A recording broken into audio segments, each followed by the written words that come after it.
Hello, everyone. We're going to wait about 1 minute to get started as people trickle in.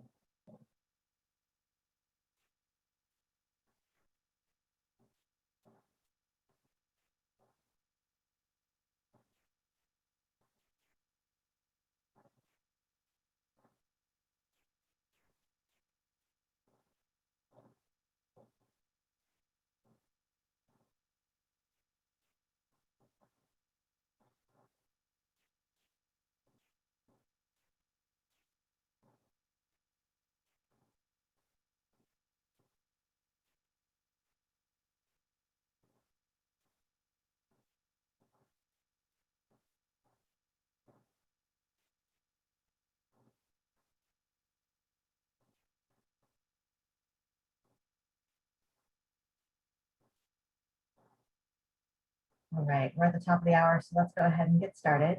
I welcome everyone to our webinar today, Where's the Money? Funding Your Active Transportation Project. My name is Michelle Lieberman. I am the Program and Consulting Support Director here at the Safe Routes Partnership, and I will be your webinar host today. So a little bit about our organization, if you're not familiar with us. We're a national organization working to advance safe walking and rolling to and from schools and in everyday life, improving the health and well-being of people of all races, income levels, and abilities. And our goal is to build healthy, thriving communities for everyone. Now, a little bit of Zoom housekeeping. You'll see at the bottom of your screen a raise hand and a Q&A button. And everybody is going to be on mute today, but we really want to hear your questions, and we'll have time for Q&A at the very end. So please submit your questions using the Q&A box. You also have the option of choosing computer audio or phone. You can change that setting on the left side, and you should also have a closed captioning option if you want to click on that as well. All right. So today we have a great lineup of speakers. First, I will be presenting along with Marisa Jones, our Policy and Partnerships Director with the Safe Routes Partnership. Then we're going to hear from Ariana Deer and Doug Moore in Oklahoma. Ariana is the director of the Mays County Hope Coalition, and Doug is with the community, the Institute for Building Technology and Safety. And then finally, we're going to hear from Brenda Hughes, who's the Low Country Region Community Health Coordinator at the South Carolina Department of Health and Environmental Control. So let's get started. So Marisa and I are going to start with an overview of active transportation funding. And we're going to cover a few things. We're going to talk about what we need the money for, our primary sources of funding, funding flow and processes, and addressing common hurdles. We're really focusing this webinar on infrastructure projects and funding for infrastructure projects because these are often more complicated, often cost more money. Communities often have more challenges funding infrastructure projects versus education and encouragement programming. And this is where we get the most questions, honestly. So when we think of infrastructure projects, what do we need the money for? I think many of us automatically jump to construction, the place that people are going to be able to walk or bike on. But there's other things to think about that we need funding for to get to that point. So things like traffic and environmental studies, design and engineering of those facilities, getting the space, acquiring the right of way or an easement to put down the bike lane or the sidewalk or the trail, and making the space usable. This might involve grading, it might involve constructing drainage, sort of like the ancillary things to the place where people are actually going to walk and bike. And then also ongoing maintenance. And I really want to bring up ongoing maintenance because many of these other things, the design and engineering, getting the right of way, and then constructing the facility funded through grant funding or outside funding sources. But ongoing maintenance, for the most part, can't be funded through grant funding.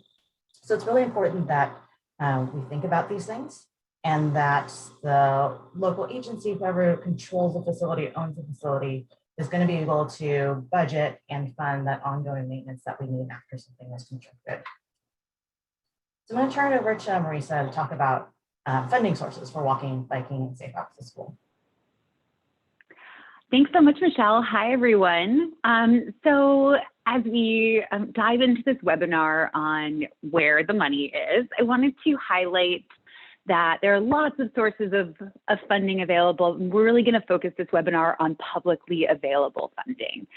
So there's public funding available for active transportation at all levels of government, at the federal level, at the state level, and at the local level. And I also just want to give the caveat that, as you may be aware, there's a significant effort underway to reauthorize the Surface Transportation Bill, which is the main source of federal funds, and then also to pass an infrastructure stimulus package. So everything that's in here is accurate as of today, and a lot of it is potentially changing in the next couple of months. So if you're watching this later on, please verify that things haven't changed or that they have changed.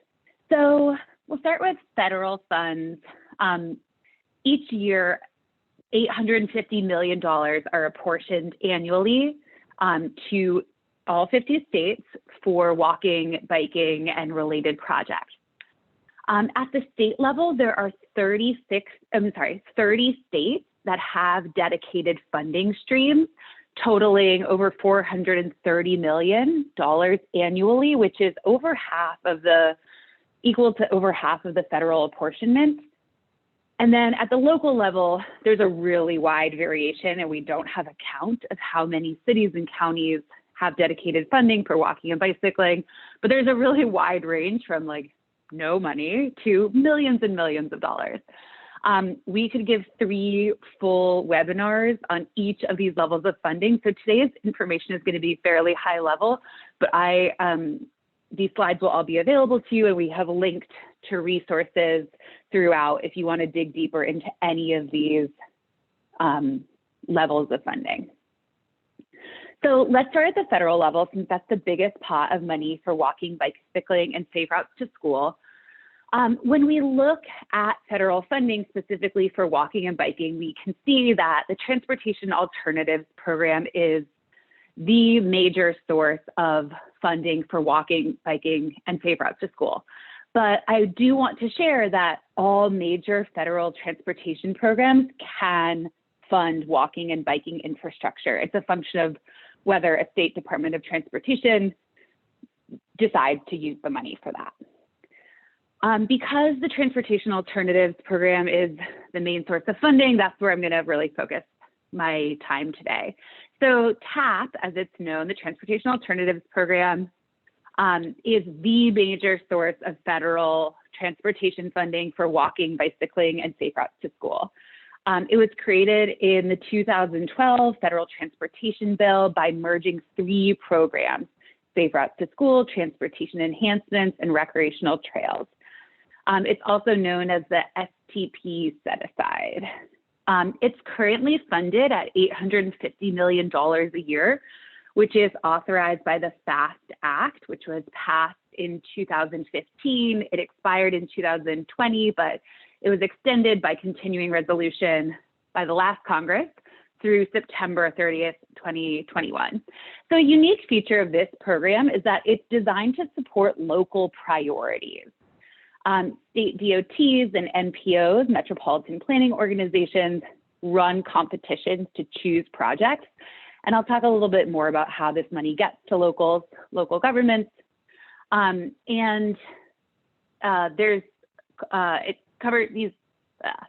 funds cover 80% of the cost, and there's a 20% match requirement. So we'll talk a little bit about that later too. So the kinds of projects that TAP can fund are sidewalks, bike lanes, trails, lighting, crosswalks, as well as the educational encouragement programs through Safe Routes to School.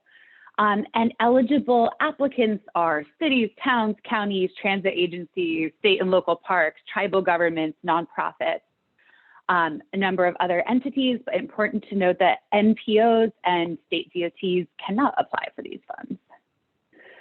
So I want to just very quickly touch on another federal program called the RAISE program, just because this is newly renamed since the previous administration. So this is the former BUILD program, and before that it was known as TIGER. But under the Biden administration, it's called the Rebuilding American Infrastructure with Sustainability and Equity. I'm not going to go through all of these bullet points, but I'm putting this out here for you because the application is open now. It opened on April 13th and it's due on July 12th. This is for bigger projects than TAP, like projects up to $25 million.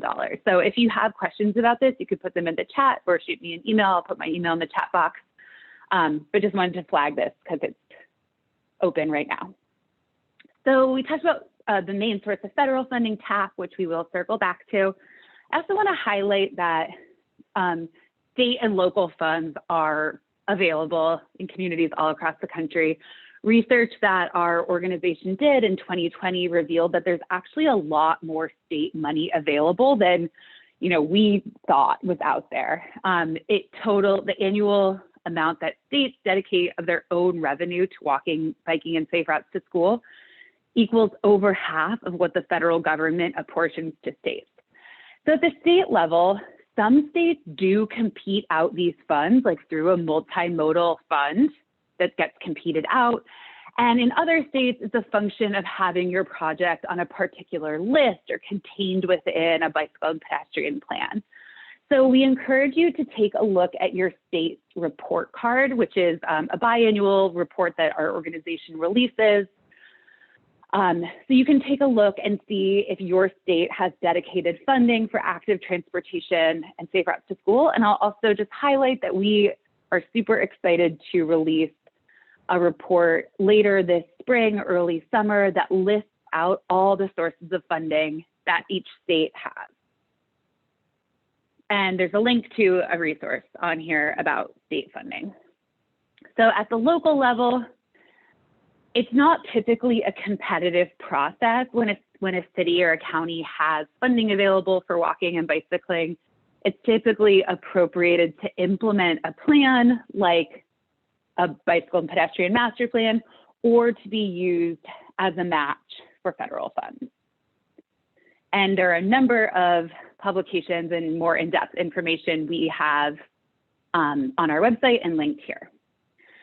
So I want to circle back to the Transportation Alternatives Program because this is the source of funds that probably everybody on this call lives in a community that could potentially access these dollars. So how does this program work? How does it go from Congress appropriating the money to getting down to your community to build infrastructure? So each state gets a certain amount of money apportioned based on a formula of population and miles of road every year. And it goes to the State Department of Transportation. Off the top comes the recreational trails set aside. So this is a specific program within TAP, so the money comes off the top. So after that, the remaining TAP funds get divided within a state into two pots.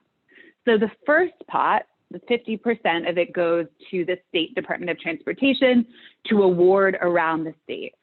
And the other half of the funds get awarded through competitions based on community size. And so this is really intended to give communities of all sizes a shot at these funds. So within that pot of money, NPOs, the Metropolitan Planning Organizations, run competitions for urbanized areas with populations over 200,000 people.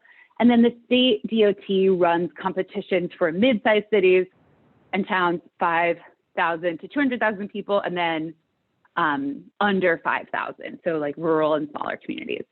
So looking back at the statewide pot, the half that the state can compete, that can either be competed out to communities of all sizes across the state, or the state has the ability to transfer it to other funds, which we're always really disappointed when we see, because it means that it's not going for its intended use of supporting walking and biking, and it's being used for other purposes. So a lot of the access to these dollars, these Transportation Alternatives Program dollars, depends on your state DOT's decision. Do they maintain the integrity of this program and use it all for walking, biking, and safe routes to school, or do they transfer it? And there are a number of other things that facilitate access to these funds. And again, I would direct you to the state report cards where you can see the kinds of decisions that your state makes that could either help or hinder your access to these dollars. So the main things to know about the Transportation Alternatives Program and accessing these funds is that there are competitions that are run by the state DOT and competitions run by the metropolitan planning organizations if you live in an urbanized area. So your state DOT or your MPO has a landing page on its website. You could just really put in your state's name and Transportation Alternatives Program and find that online. So a couple of things that I'll flag for you are that states should and typically do publish their Transportation Alternatives Program competition timelines well in advance, especially because some states bundle years of funding together. So this is an example. I think I pulled this from Minnesota Department of Transportation. You can see that it's like a pretty lengthy process. So make sure that you are looking at your DOT's website or your MPO's website to see when these deadlines are so you can be prepared with what you need. Some states provide workshops and technical assistance to interested applicants, so certainly encourage you to tap into that if that's an option. And then I think this is probably obvious, so definitely flag it, is that most states publish what they are looking for, how they plan to score these competitions using scoring rubrics. So you can go online and see, oh, our project will be, this is from Oregon DOT, our project will be more competitive if we focus on an area with safety risk factors or near elementary and middle schools. So just definitely encourage you to take a look at that. Other things to keep in mind, some states bundle years of funding together. So you might have just missed an application opportunity and then it won't open for 2 years. So definitely figure out when these are. Some states have minimum request amounts because it's labor intensive for them to administer the program. And then some have maximums, like, oh, we're not going to fund anything over X million. And then there's typically a 20% match required, but that might be lower. That's lower in states with high percentages of federal land. So I know that's like a speed overview of TAP. At this point, Michelle and I are going to talk about how to address some of the common hurdles to accessing funds to build active transportation infrastructure. So I'm going to talk about making the match. So TAP requires a 20% local match.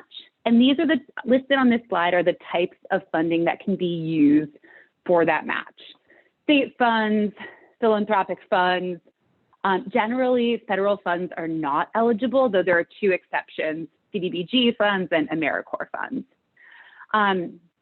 There are also there's some other flexibility, including projects that are completed on federal land. Tribal land or providing access to federal land can be done entirely with federal funds. Toll credits can be used as the non-federal match.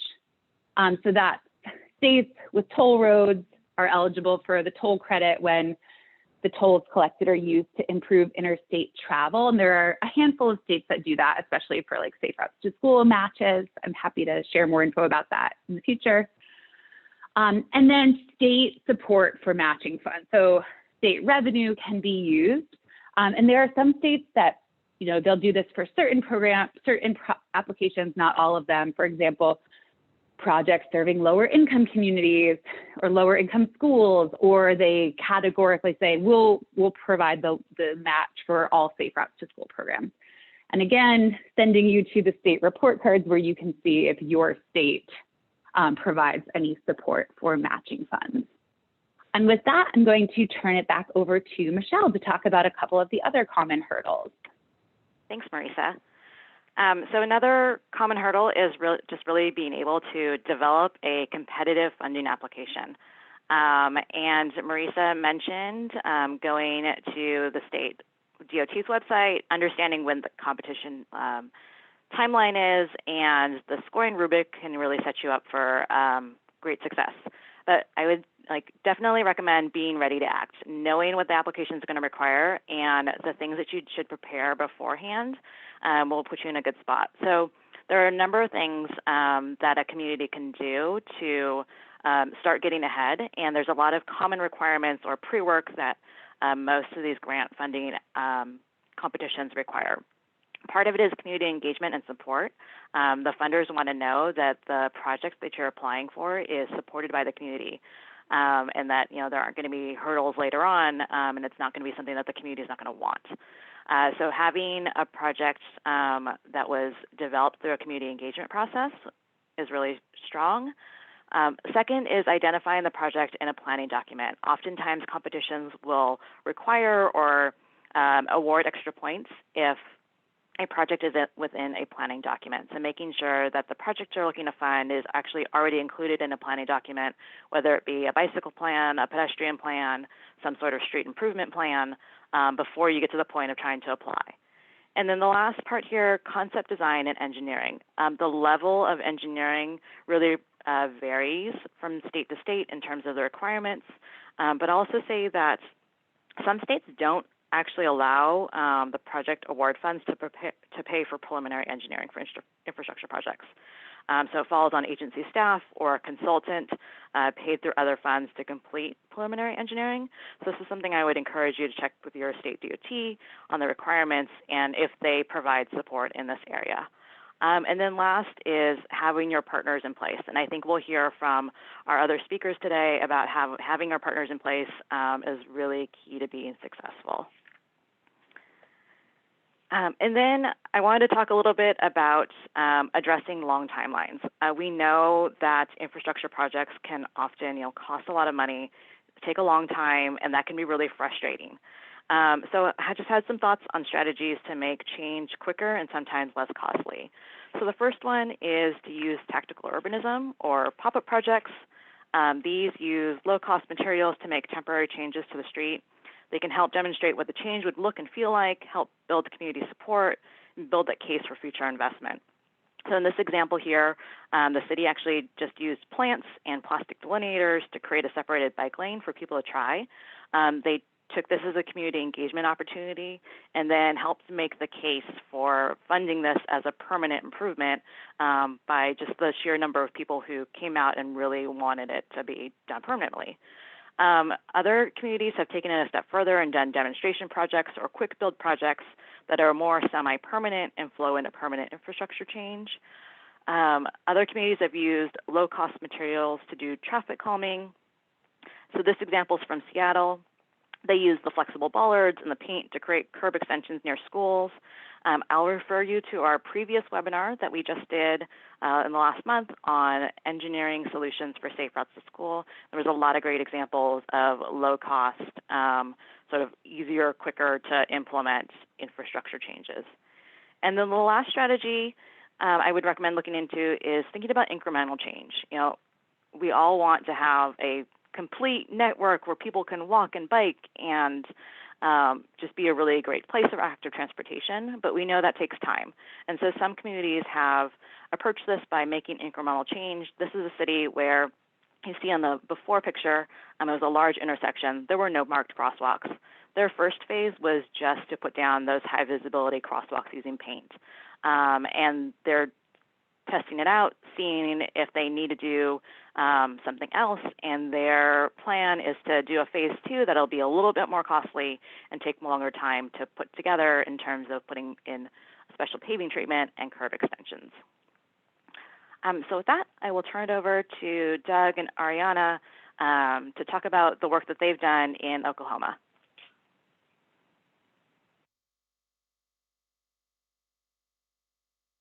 Sorry, I guess I need to learn how to take my speaker off of mute here. Well, thank you very much. And a lot of what you were talking about kind of leads directly in to Ariana and I are talking about two different CAP projects that we were able to help our communities get and that we've been able to start to implement as well. So what I'd like to do is kind of talk about all those different steps that Michelle had just mentioned that we kind of used as we were moving forward. So guys, I've run PowerPoint forever and it's a thing. So, you know, the first thing is you come up with this cool idea. What are we going to do? So I'm going to talk about the community of Pryor Creek, Oklahoma.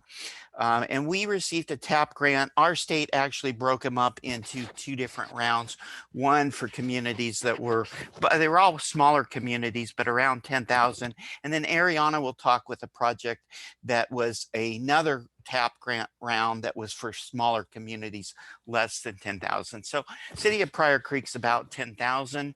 Great idea about, hey, what do we want to do? We want to create a trail system to improve public health, provide recreational opportunities, and also connect to other communities as well in the area.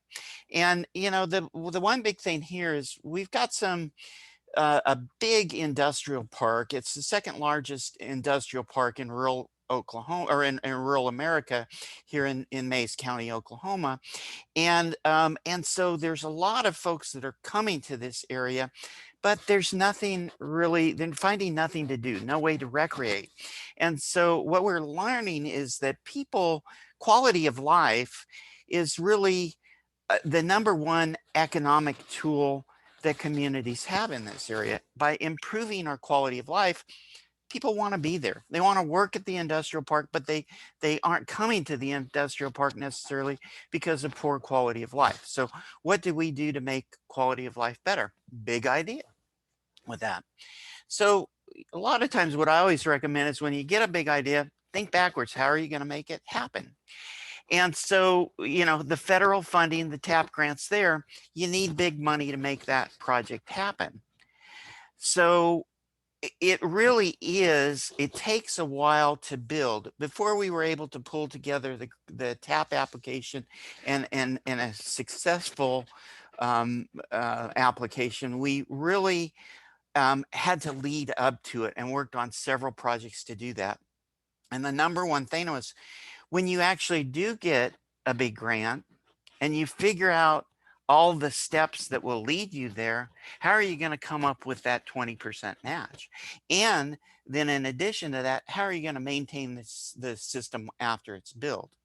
And so we did several things. There was a lot of interest, and we really kind of analyzed our community and what was going on in the community and who big players might be that would join us. The industrial park, because people want to bike to work. The Health Coalition, which Ariana will talk about. She's with the Healthcare Coalition. Obviously, the school district. The Cherokee Nation, Pryor Creeks actually sits within the Cherokee Nation. So so there's a tribal interest that's there. And then our TSAT Healthy Living Program. TSAT is the Tobacco Settlement Endowment Trust. When tobacco settlement came into Oklahoma, they put it into a trust and created a grant program to improve the quality of health here. So by getting all of those folks together, the Chamber of Commerce was a big player. We were able to really look at folks that help you accomplish the different steps that you need to be able to get a big grant. But then in addition to that, they also helped us figure out how to come up with that 20% match. Cherokee Nation donated some money. The Chamber of Commerce worked with the industrial park to donate money. And then we also were able to get some private donors to try to help with this too. So it was very important to be able to get everyone to the table.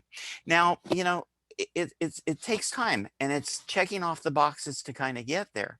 So projects that we were able to do with the help of those partners that helped us kind of build our case to be able to get a larger grant. We're working with the Cherokee Nation to bring in Dan Burton. He's an internationally known walkability expert, safe routes to school, and he helped us develop with grant funding through the Cherokee Nation and the CDC, a program for showing safe routes to school. That shows great success and gives you the plan to help you get the TAP. The school district helped us develop our leadership program, the Walking Wednesday programs, a bus, walking school bus program, which they've received a National School of Character Award for helping us do that. And then also worked with the community to do some of those temporary things like Michelle was talking that showed, hey, this is what we want to do. It gets people excited. It brings them to the table. And when people start to talk about that, like I said, it helps give you the strength and the information, the achievements to show success, to show, hey, we can handle this TAP grant. In addition to that, we use TSAP money to help pay for regional plans for both the city and the county. So we had that planning background. It's extremely important to look at those rubrics. Even if you don't think you can go for a TAP grant for 3 or 4 years, look at those rubrics and understand the boxes, the steps, the hoops you're going to have to jump through to help you get there. So, and I think enough about prior. Ariana, can I go ahead and turn it over to you and let you talk about our next community? Sure thing. Thank you. Awesome. So like Doug said, I am with the Mays County Hope Coalition, and we are a nonprofit that serves to make Mays County a healthier place to live, work, and play. And so when I learned about this TAP grant that was available for our communities, we hopped on it, and we were super blessed to also be a part of TSET's Healthy Living program. They actually trained our staff on how to approach the grant. So we kind of had a leg up on all of that. And so whenever I found out about the grant, I approached the town, and the first step was trying to get buy-in. First, just educating them on what this grant would mean and all the hoops that they would have to jump through and all that type of stuff. So I started by approaching the local chamber and then also the city council. And so through that, we came together and we together did a walkability assessment. And so we walked all the neighborhoods. You can see that picture of the town right there. And we decided what best project would we decide on through that walkability assessment. And so I just want to point out what we did decide on. All those yellow lines that you guys see on the pictures, those represent the sidewalks that this project entails. And so you can see what's so exciting is that there are 0 sidewalks on the right side of this map that's on that road. And it starts at an income-based apartments that we often see kids walking to school. There's the only local grocery store. There's only one grocery store, but there's no sidewalk. So you'll often see people walking with their groceries from the grocery store to the apartments or wherever they stay. And so, and it is dangerous. And so we decided that this project was going to go from those apartments to the only grocery store, and it was going to connect to every school. You can see that kind of cluster of schools up in the top left, the high school, elementary, and middle school all is located there. And then we wanted to connect those schools and the grocery store and the apartments to their downtown. And so you can see the line that is just straight vertical. It actually is connecting that safe routes to school connection to their new local library, which is on their main street. And so this project was really exciting because it connects so many different things that are important in churches and all of the above. So once we decided on the project, the next step was going to be to get cost estimates of how much this all cost. And so a tip that we were given was that engineers, you can approach certain engineer companies and ask them for a cost estimate for free in hopes that if you get awarded that you may be able to award them that project. And of course, for those of you who aren't aware of TAP grants, it has to be like an interview type thing, and ODOT, your Department of Transportation, actually helps decide what that engineering company will be. But the engineers are aware that it's not guaranteed that they're going to get their business, but there is a chance. And so oftentimes you'll find that engineers will freely give you cost estimates. And so once we were able to decide on the number, we figured out that the project was going to cost about $700,000. And so Choteau is a small town, less than 10,000. And so a 20% match of that would be about $140,000, which is a lot of money for a small town. And so what's so great about collaboration, like Doug was talking about, is that they do show up when they're needed. And so one of the first calls I put into was Cherokee Nation. We actually, and I'm sure all tribes probably work this way, but Cherokee Nation actually has a council. And so each council member represents a certain area of the land. And so I contacted our local tribal counselor, and the money that she was able to commit was actually through their roads department. And so the Cherokee Nation committed $50,000 of that $140,000 for that match. And so there are ways to work around that. I know that all tribes probably have a lot of money, but it's very beneficial to ask about their road budget and if there's any extra money in that. So we were able to get 50,000 from them. The next place I also obviously approached the schools, because this is going to benefit them mostly. And so they immediately, as soon as they heard about the project, they were able to commit 25,000. And so I'm not sure how everyone's schools, where they are at financially, but sometimes you might have a chance of the schools being able to contribute to that 20% match as well. And so we were able to get 25,000 from them. And so basically that left us with having to come up with about $75,000 more, which is still a lot of money. And so what we did was Mays County is actually blessed because we have a family foundation that only awards to two counties in the states, and Mays County is one of them. But I knew to make sure to highlight the partnerships in this grant application, and I knew that it would come better from the schools applying rather than our nonprofit applying. And so what I did was I just approached the schools and asked them to apply for the application, but I equipped them with the original TAP grant application. So it already had all the stats and figures that they would need to beef up that Jock Mayer Family Foundation grant. And so the schools applied for the grant, and luckily the grant awarded them all 70,000+. And so because of those partnerships and collaboration, we were able to get the full match. And so this town was able to have this $700,000 project at zero cost to the town.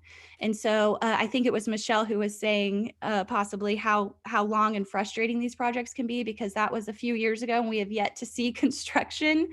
But we are excited because we do think that it's going to start happening soon. They kind of got held up by the railroad, which is another obstacle that you all might want to consider. Yeah, the railroad can be a big obstacle. Yeah. One quick thing that I might add too is that we also formed a county trails coalition that for long-term maintenance, because here in Oklahoma, communities, our cities live solely, it's the only state in the country where our cities survive solely off of sales tax.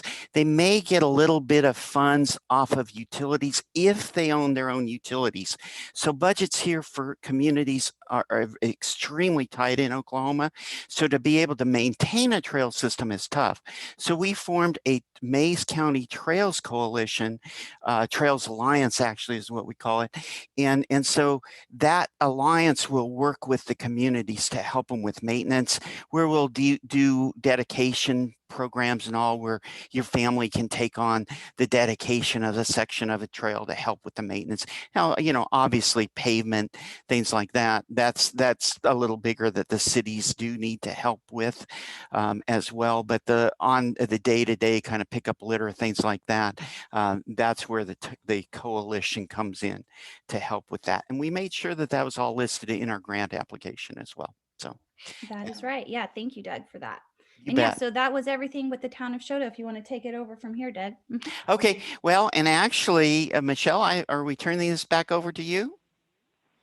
Yes, great. Thank Okay. you so much for sharing. You bet. And we will turn it over to Brenda to share the work that happened in South Carolina. Thank you.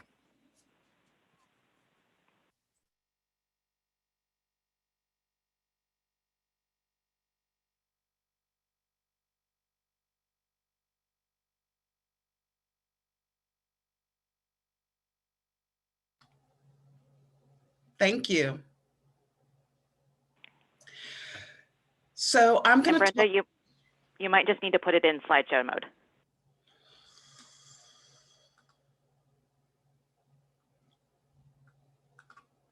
Is that better? If you go to the bottom, over to the left a little bit, and there's a little icon that looks like a screen. Ah. Yes. Thank you. I learned something new today. I'm already on the positive side. I'm glad to be here to talk to you guys about how we improve the built environment in a rural community and how we move from planning to action to implementation. So I'm going to start off by giving you guys an overview about what we're going to talk about today. I'll give you a little bit of background about Colleton County, which is the county I'm going to be talking about. We're located in the low country of South Carolina. It's along the coast. We call ourselves the front porch of the low country. And just give you a little background, kind of put things that I'm going to talk about into some context. We'll talk about the capacity measures that we took to make us even able to move into a planning phase to even talk about pedestrian planning, how we implemented those plans, and our sustainability ideas. So Colleton County, it's very rural. Population is only 37,585 folks. We are one of the largest counties in South Carolina, so we're very spread out. It's only 132 residents per square mile. We have a high rate of poverty, unfortunately. It's 21% poverty. Walterboro historically has been an agricultural county. That's how we typically was our economic base. You know, that has changed quite a bit. We have really high rates of chronic disease relative to the rest of the country and relative to the state of South Carolina. We are 41 out of 46 counties, and that's from the bottom, how we rate there. Okay, so we'll talk about how we worked on capacity in our county. Fortunately, there was a lot of grassroots efforts to address chronic disease, and those usually took place at the intra and interpersonal level. So I've included a graphic of the socio-ecological model because we realized that you needed more upstream measures to address the issues that we have in our county. So while we were, trying to change behaviors at the individual level or the family level, we weren't seeing a lot of difference in our health outcomes. So we started thinking about what we need to do next. So, we do not live in a vacuum. So even if you have the best intentions of having a healthy diet or engaging in physical activity, if you don't have access to those, it makes it really difficult. So we started looking at organizational level interventions. And what we did was we did some walkability assessments. We started doing MAP so we could have a structured way to figure out how we were going to structure our interventions. And we did community health needs assessments. One of the first things we did was to put some community gardens in, very strategically located so they could be accessed by active modes of transportation. And we put those gardens in places where people tended to experience the most disparities relative to health. So we did that, and then we started advocating for policy change. I want to reiterate what some other speakers have said, how long this takes. So if you look at this, you can see that we had a zoning ordinance that was way back in 2010. And that just allows for biking to be considered as the county is making structural changes. We had complete streets enacted in 2011, which makes it possible for everyone to have safe and equitable access to transport, regardless of your mode of transportation. And the City of Walterboro Unified Development, that's the same as the Colleton County zoning ordinance for biking. It's just at the county and the city level. And that's, I don't know if other people have this issue, but we have a county council and a city council, and they don't always play together. So we have to sometimes, just treat them as separate entities. So that's a challenge.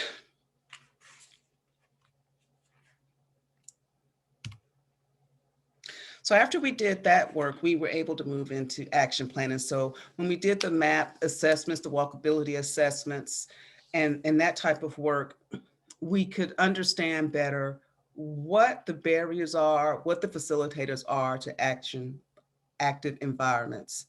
From that point, we had the opportunity to receive some funding from the South Carolina Department of Health, just who I work for through the Department of Nutrition and Physical Activity. The goal with that was to create a guide that other communities could use to help them implement a plan in their own communities relative to active community environments. And so that's what we did with that. It created the guide.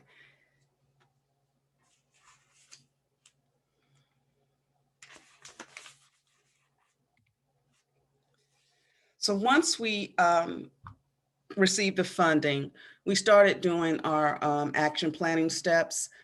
The first step we did, again, we started again with looking again at the data. We wanted to evaluate what we needed in terms of data. We looked at data from the Department of Transportation, Census, national, state, and local.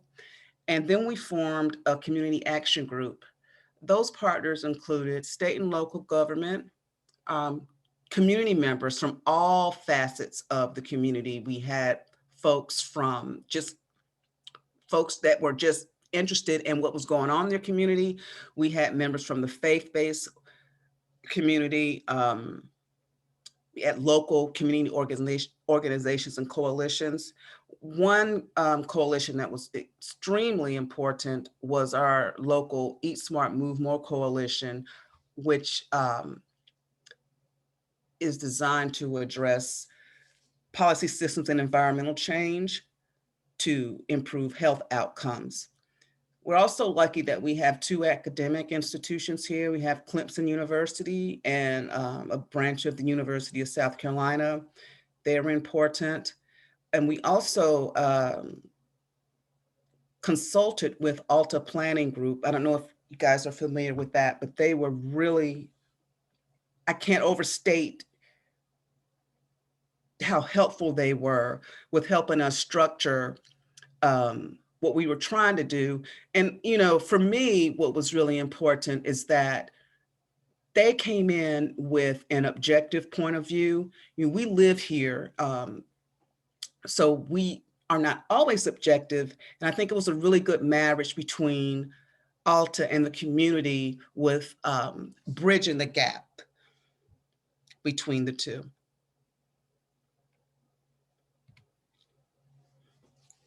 So we went back out again and did some community mapping. This time it was more boots on the ground. And you can see some of our community action group there, that's downtown Walterboro. We did walking and biking tours. If you ever do that, do it in the fall, especially if you live in the coast of South Carolina. It was a little bit miserable sometimes. But what that allowed us to do was to see the barriers and the facilitators to active travel that you may not see because we tend to, I go the same route usually every day when I'm here. I go the same way to work. I go to the same places to shop. I may not go to other neighborhoods or understand really what other folks are dealing with. So that let everyone see what other folks were dealing with and help us just have a deeper understanding of that. That was led by our county planner, Philip Slater, who had a really broad understanding of where we needed to go and what we needed to do. After we did the walking tours and we collected the data, we also realized we needed to have some public input. So we held 3 community forums and we did some consensus building exercises where the attendings were, they had to check what was most important to them, what type of bicycle and pedestrian infrastructure improvements they'd like to see. We also distributed pen and paper surveys, not only at the forums, but at the libraries, at the hospitals, local businesses, the Chamber of Commerce, to also gather data in that way so we would have a real robust sample size. These were the questions that we used with the consensus building. So you see the questions that we had there, but the end of the day, what we found is that folks wanted to improve greenways and greenways and trails. They also wanted to have bicycle lane, to have those clearly delineated. There is a problem with the rurality of Walterboro where there are a lot of rumble strips on the sides of the roads that are high speed areas. And then you can imagine that's very difficult for bicyclists.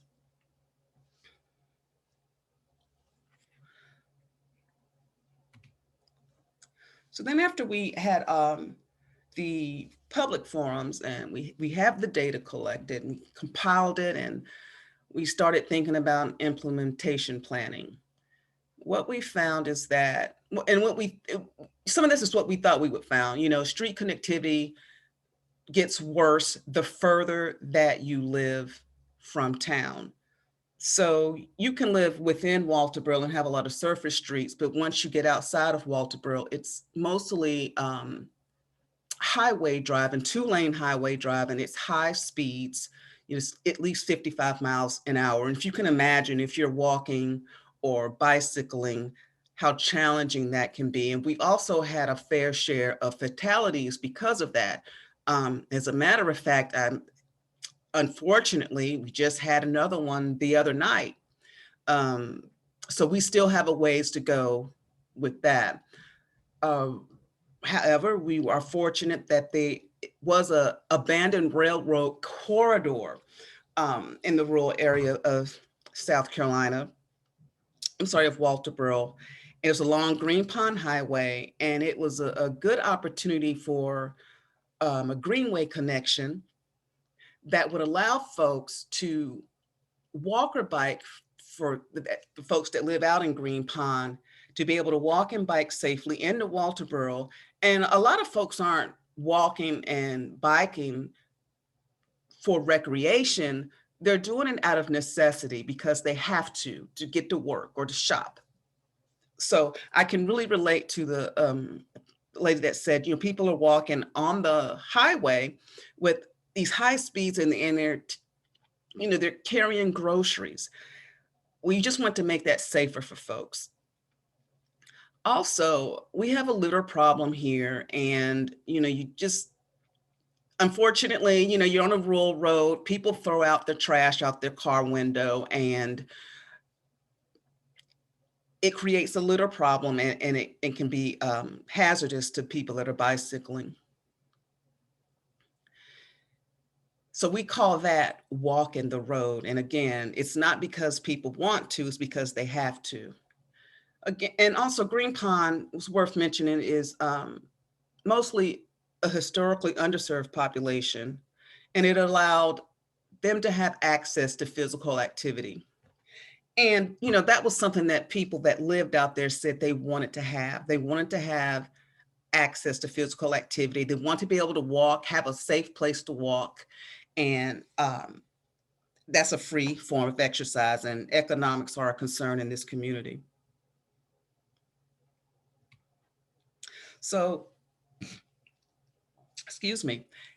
Here is some of our implementation plans. I want to show you some pictures of what Green Pond, the railway, the old abandoned railway used to look like.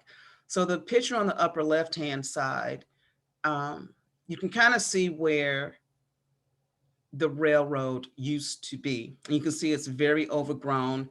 The lower picture, it's just another view of it. And I feel your pain with the railroad because CSX has been a challenge for us and getting this work done. But these are old unused rail beds, and it provided us with at least the beginnings of an infrastructure to think about creating a trail. And this is some of the work. You see the process of the work that we've done. On the far left is how it looked after we started paving it. As soon as we started paving it, people started walking on it, which is a good thing.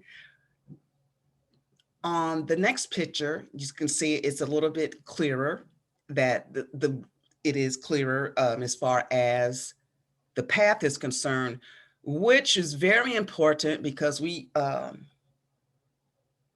a lot of snakes, alligators, a lot of wildlife. So people want to, just not be surrounded by all that brush, and you just never know what's going to come out of the woods at you. The far right-hand side is a picture of it. Part of it's paved, and that's how we want the whole trail to look. We're not there yet, but we're getting there. So that's part of the pavement process. And we decided to rename it from the Green Pond Trail to the Ace Trail because it sits at a juxtaposition of those three rivers that are listed there, Ashepoo, Combahee, and Edisto.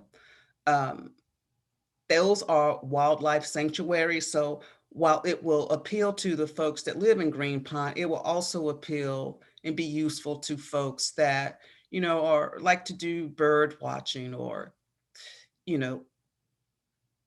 ride near the marsh, which is where Green Pond is, or ride along the swamp. So it allowed for it to be more inclusive. We don't want folks to think it's just for the people that live in Green Pond. It's for the entire county. It's located in Green Pond. So we just want to make sure we were being inclusive. So to sustain the project, we formed a 501c3 called the Friends of Ace Basin. That allows us to apply for funding independently.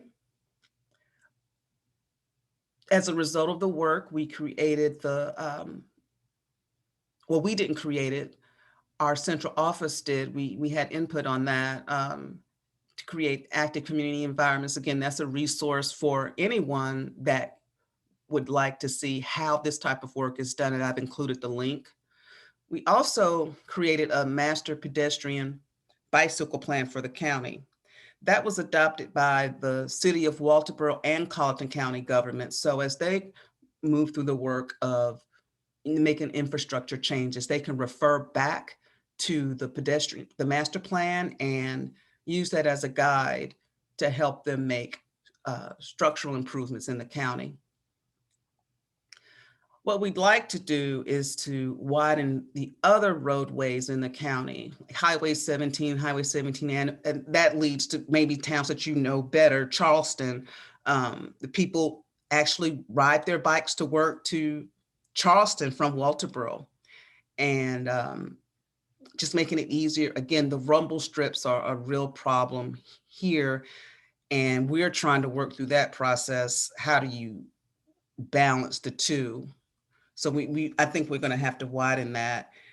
And then I think what was really interesting, and we were not expecting this, is that Colleton County is now including a health element in their comprehensive plan. So, and in a real way through policy changes. And they're talking about that as they talk about what their planning efforts are, health is included in that. And that's all I have. There's my contact information. And I thank you so much.